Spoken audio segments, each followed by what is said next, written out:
Jalen Hurts has an intangibles problem. Now, I know you got to take everything I'm saying with a grain of salt because I'm an Eagles fan, but this whole conversation around Jalen Hurts, Cam Newton, and the rest of, NFL media is really grinding my gears because the reality is there's no answer, right? And let me deep this a little more for you guys. So, Jalen Hurts' strongest assets are his intangibles, right? But that does not mean he doesn't have the physical attributes to go along with that. And for a lot of people, that's not something they can really comprehend. And it sort of combats the ideologies that they may have about who's a superstar and what you need to be a superstar. And I think Cam Newton is a great example of that because Cam Newton, not only now as a commentator, but also as a former player who succeeded in college, who had success in the NFL as your prototypical superstar, this is somewhat a conflicting idea to him, right? So how does this all start? Cam Newton saying Jalen Hurts is not a top 10 guy. Cam Newton has what he called, I don't remember the term he used, trailers versus whatever, meaning he wants to talk about guys that can carry the team versus guys that are add-ons to the team. If we're looking at this from a black and white case, right? Yeah, I guess Cam Newton can be right.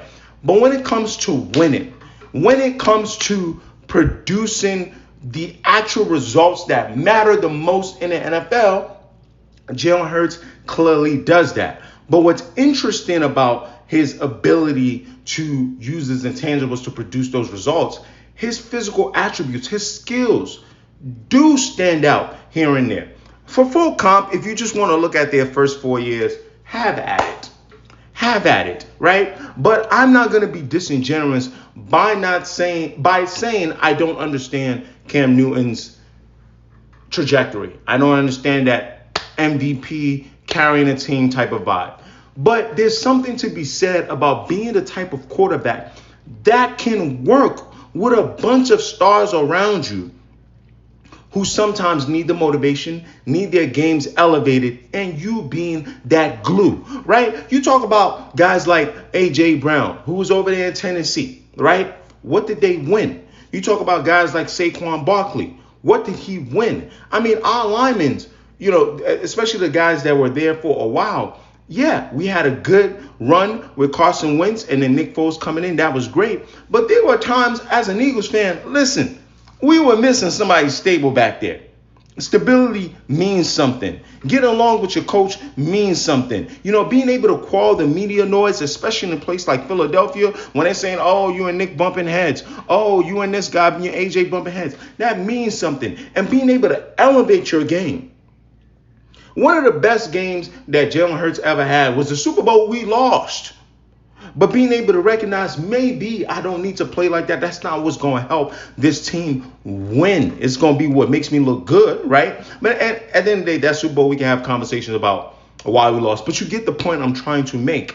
And then you come back to this year, right? I heard a lot of conversations about Jalen Hurts not being the star of this team. He's being carried by everyone else. And then that Super Bowl, making sure you don't ruin it, but also when you are needed to make sure you put the nail in the coffin. Boy, that brother changed up and elevated his game. When all eyes were on Saquon Barkley, that brother said, okay, don't worry, Saquon, today not your day. They're looking to stop you. I will make decisions that helps us win this game, right? And then you think about the epitome of what Philadelphia football is right now. The one thing that they're trying to ban, okay? And you just use that to understand Jalen Hurts and understand that your quarterback, every time you need 1 yard to either move those chains or get those 6 points, a lot of you make fun of his touchdown numbers saying they are 1 yard rushes. Your quarterback is willing to put himself in a pile of 21 other men and say, break my knuckles, break my bone, I'm coming out of there with that 1 yard. And that is the comparison people are making to Cam Newton jumping on that football. I know it sounds unfair. Would it have been 4th and 20 something anyway? But that's the intangible. That's the difference. That's what's going to make Jalen Hurts an Hall of Famer.